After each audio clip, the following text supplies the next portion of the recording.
When you are a person who is self-aware, you rely on your own sense of self-worth. That is, in the moment you have your inner child and you're the inner child adult, so you use your prefrontal cortex.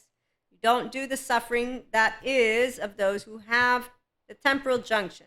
And they say an inner critic and outer critic. It's called a shame cycle. They also do the fucking, drinking, drugging. So it's not Lucifer that we need to blame. We don't even need to blame anyone because there's a lot of good trauma therapists out there to support anyone who wants to get their sense of self and their self-worth on board. Terry Real, Patrick Teahan, a bunch more. So again, the self-aware person, those of us reliant on our sense of self and self-worth, we don't think we love. We know we do. So if I say I love you, I know I do. I'm on always, and it will be always on a high. And you say, no, you don't know that. You would not know that. You can't know that. You'll change. No, I won't. And it's funny because when you tell people I don't change, yeah, I don't believe you. Okay, try me. And that's why the Fibonacci brains, yeah, we expand consistently. It's called infinite higher human conscious potential. And welcome. I am the lovely host. I'm a woo-woo spiritual 5D mystic though. So woo-woo, it's for the sciences people. The good sciences people, they don't tease us. They know the pseudoscience people with self-help, holistic, that we can support the people who want to do emotions. The ones who are not ready, they go to therapy first and then they come on over here if they want to. Or they say, I don't want to do it, Maria. I don't want to do spiritual awakening guidance or personal development. I want my mantle with Elsa Journey people. And they go over there. Okay, so the mantles are Cusco's. Those are adaptive child patterns. So the adaptive child is harsh and unforgiving because they don't have integration of the brain desire. So they don't want to grow more loving. They want to say that they already know love. Yeah, we're going to leave them alone to that. Okay, so securely attached people and well-being is really fun. And that's because we are aware of 3 types of memory. Semantic information for facts, memory for procedures, and autobiographical memory. Thank you to Mary Helen and Mordino Yang, as she describes that the autobiographical memory that we have, it's fundamental to our growth, development, and our well-being. And it is involving the story that we will tell ourselves of who we are and what we stand for and how we want the world to be. And she compares it to transcendent thinking. She says young people, but you can keep your essence of the brain from your, what was it called? Adolescent. 12 to 24, Daniel Siegel shares with me our essence. I think it's something about emotional connection. And then it's about also novelty. He has a really great way with acronyms. But for some reason, the one of the adolescent brain doesn't stick, Dan. So I know novelty, something seeking, and that's because they're always seeking something new. Novelty. And that's why the adolescent brain can get addicted to drugs, the fucking stuff, and the drinking stuff from 12 to 24. But if you can educate enough of the lovely young ones and get rid of the crappy movies like the superhero, the terror, horror, yeah, all that shit. Yeah, I'm not kidding right now, but obviously here's where I'm not the person who decides all this. And, at this point in my lovely life, I just love being around smart people that don't want to use their brain in Eeyore or doomsday type way. Because doomsdays, they choose, again, to ignore their childhood trauma and to go and get healed. Then they want to tell me that life is shitty all the time. And it's like, no, it's not. Wow, you're really a downer. And all of you who say it's a men and a women, and it's none of that. It's, don't you know, what's your autobiographical, wait, you're telling it to me right now. That's right. So what you stand for, how you want the world to be or how you think it to be, it doesn't seem very fun to me. It seems to me that you have this separation, good and bad, versus nobody's inherently good or bad. We have memory, and your first 3 years of life are implicit. Then the explicit. So Robert Sapolsky, come on in, determined. He shares no free will. But you do have some free will, as Dr. Daniel Siegel shares, once you know the psychoeducation and you know your options. That's why you can heal with love, yes, but only if you want to. If you want to heal with love, our other episodes of the day, yeah, let me go find that. Hold on, before we go. So Mary, she continues with people who use the autobiographical memory and they're aware of it. Well, it forms this kind of hat. And everything you learn is what gets on top of that hat. So the people with childhood trauma, this is why they need Patrick. Tiahan. As he explains in his YouTube short, we can define children that have had childhood trauma, and I'm quoting him, that's right now, as having had abuse of perception because they got this thing called lack of connection with a healthy caregiver, and that's why healthy people are seen as evil, Knievel, medieval. How dare you say humanity is kind? I'm so sorry, unkind human being who didn't go to trauma therapy or choose to believe in any of it, and I'm the woo-woo lady. Wow, yeah. So the abuse of perception is that they will have problems of perception of themselves, and that's why they don't want to be their self. They will then have also a problem of perception with you, with others, so with us, and in the chain of events. So the past hurts, yes, and they will say, I found it hard to believe that anything from my childhood has anything to do with it. And how dare people start informing people of memory? Now they're going to all diagnose themselves. Well, if you don't know how to be kind, I'm going to know you're a fallen angel because you lost that something sacred, that the Billy Joel song you're looking for. It's right here. It's called The Heart Gut Wrench, that Ken Hughes, Pat Ogden, Bezel Vanderkolk, Peter Levine, Stephen Porges. Okay, so with that being said, anyone who loves, they will love to heal because they will welcome their self home with their self-awareness of them having flaws, you having flaws, being accountable of our flaws and our own regulation of our nervous system. That's because we have unconditional love. Thank you, Jesus. High five, God. Give me. Equanimity. There's no ill will because an open heart says, I have sciences and spirituality. They come together. It's amazing when you're an infinite, higher human conscious potential brain doing self-help, personal development, because woo-woo spiritual pseudoscience stuff helps the people who are smart enough to know, I got a 14-month-old. Oh, look, I have gooey, ooey, ooey emotions. Or I have a Zen master who tells me about laundry, which is not love. Or scientists, people tell you about suffering and you have to suffer, and they compare nature to this torture stuff that's for the people who do the human suffering love narrative. IHP is human love narrative, so you get to pick where you want to do stuff, and we pursue integration of the brain. Because we do a third of attunement, and then we're attuning to our own nervous system, and then we're also doing repairing ruptures. So when our heart breaks, we say, it's okay, Maria, use your name. It'll be good. The touching of the heart is good. You activate your ventral vagal, you activate your social engagement, you're using your prefrontal cortex, no temporal junction. You're just saying, hey, brain, it's okay. We're accepting something that was unexpected, unwanted, and I know, undesirable, but some people, the Cuscos, don't know how to actually take ownership of anything. It's okay. You know what an adoptive child does. They don't do, let me heal my, rejection, abandonment, injustice, betrayal, humiliation, or shame wound. Let me project it upon another human being and tell them that they're a piece of shit because I decided that humans are a piece of shit, so you must be it. I decided love doesn't exist, and so I'm going to say Jesus didn't exist and a whole bunch more, and then I'm going to keep going at it. So I know people want to blame Lucifer. No, we don't need to blame you, Lucifer. It's okay. We're going to say those who don't know how to be their authentic self, they don't take their healing of their childhood trauma anywhere near seriously. They don't look back on their childhood and say, did I have a safe home?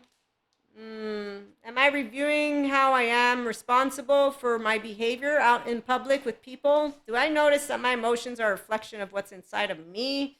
Let me think. Was my home welcoming and loving and uniting? Or was my home more like Diego from Ice Age, where everybody abandons everybody and actually tries to compete with everybody and continues to perpetuate this bullshit statement, which is bullshit. Anthropologists and educated human beings will inform you, but the people who don't want to hear them, well, they got their own sciences people. That's the beauty of sciences and spirituality. We have two groups. Again, human love narrative people, human suffering love narrative people. Now, those people, I love to hear their golden nuggets, and let's get back to what I do know. They don't know if they love you or not.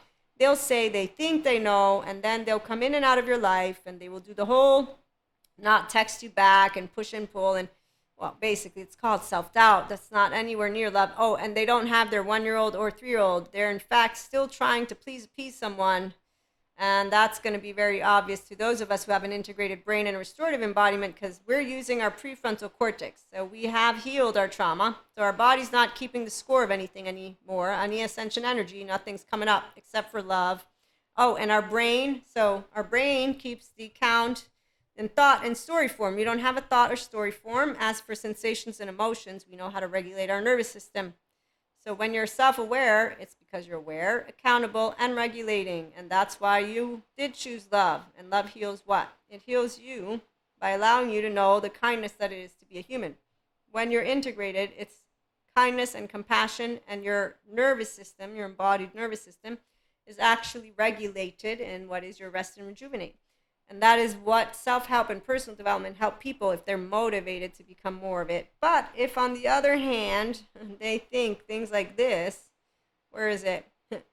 That love is something you do. Well, they won't know that. No, love is something you are, one, and you can become, two. Emotions are the juice of life. When out of control, it becomes madness. So that's for people who don't use their prefrontal cortex, because when you're offline, you're using your safety behavior. As Patrick Teahan points out, hey, are you working on your childhood trauma? It'd be a lot cooler if you did. That's what I like to share with all those teenagers, I call them out there, who continue to do drama. In fact, what they do is something like this. Where are you? I love it when they complain about information. You're always talking about that trauma stuff. And in this case, Patrick is saying those who are going to trauma therapy from your childhood, just deal with it and move on. And that's from people who, said the person who avoids real intimacy, avoids emotions, yes, exhibits trauma responses, has a poor sense of self. Anytime somebody wants to romanticize or demonize anything, remember, trauma is not something that you need to treat someone differently for, not for. So somebody who's expecting you to treat them in some way, that's not actually how healing works. Healing works where you're taking your nervous system, the embodied nervous system, the brain, all of it, and you're knowing what your emotional triggers are, what things come up, and you're sharing that with people. Like my panic attacks, I have never had shame of sharing it. And I started sharing once they became more frequent in an effort to say, if I run out of here, I want you to know so you don't chase me for one.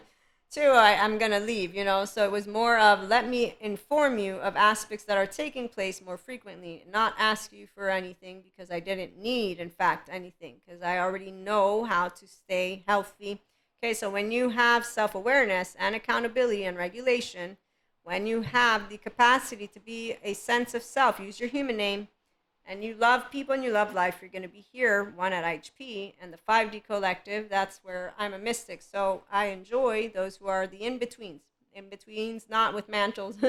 We're not superheroes or supervillains. We're people who stick together because that's what angels, brothers and sisters, and that's where I use angels very lightly, not with textbooks. Don't bring those heavy textbooks. A fallen angel is a person who doesn't get their 1-year-old back, their 3-year-old back. It's not a demon. It's a person who has trauma charges and doesn't want to go to good therapy because they continue to disregard good and helpful information and to actually use fancy words. When people use fancy words, I already know what they're doing. And that's because the only people who use fancy words and aren't having a conversation with you are the same people who are trying to prove themselves because they have a left mode and no right mode to be seen. So that's something that's a side note. But Pachas knows and know who is and who are people who are wanting to enjoy. You know why? It grows more. You get to have more vulnerability together. You get to share heart. That's the most amazing part of genuine relationships, is when you get to be all of you. And so self-awareness is what is number one, with accountability, regulation, and knowing that there's no fallen angel in the way of those horrible stories of ignorant human beings. Ignorance, as our Sadhguru shares, where's that one lovely quote? And then we're going to move to another episode for the day. I want to honor our lovely Leo season, which is all about love.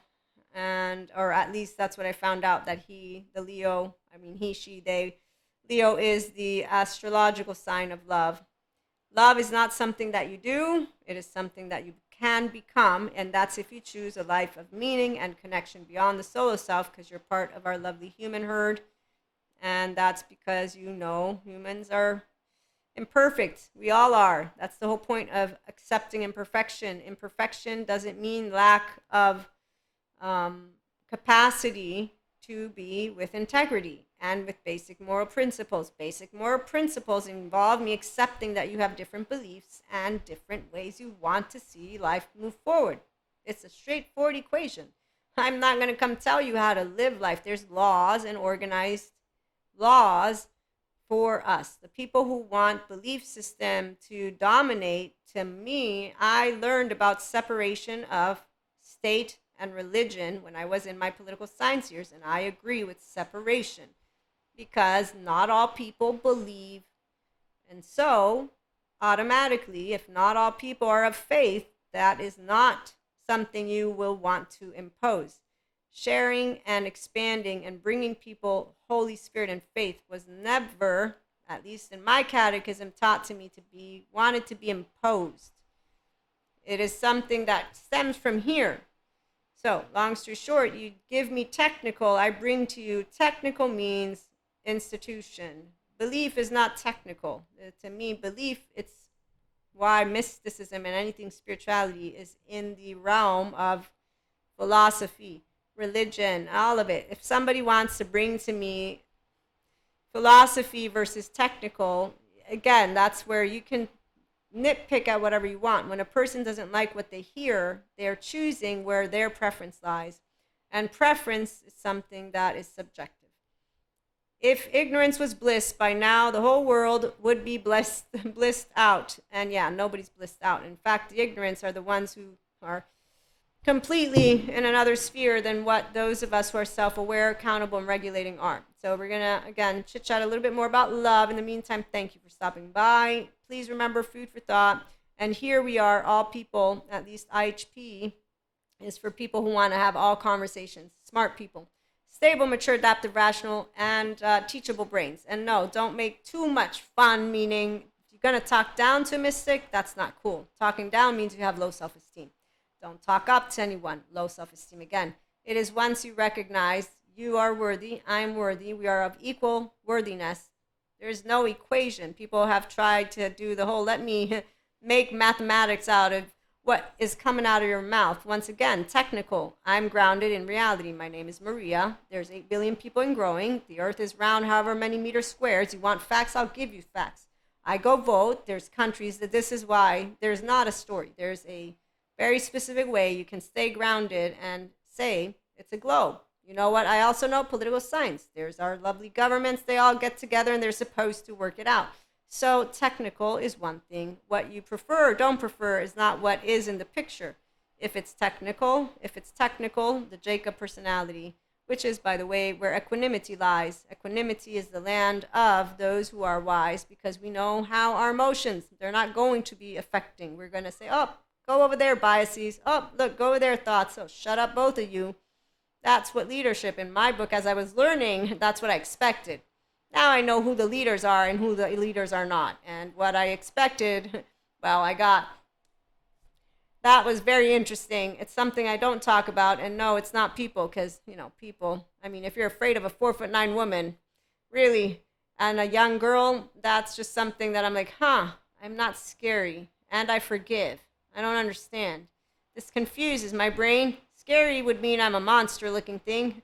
But then again, I'm a mystic, so apparently there are people who are afraid of me. I still don't understand. When I say that, I mean I don't understand it here. I'm like, I don't feel that fear thing because I know fear. This doesn't make sense. Okay, we'll be back with more. Thank you again for stopping by. Like, share, and subscribe. And if you know anybody who wants to do self-help, personal development, they like 5D Mystic Land, they like these types of conversations, and they want also potential consulting and anything else that will come from our content and more, have them join us. And again, see you again soon.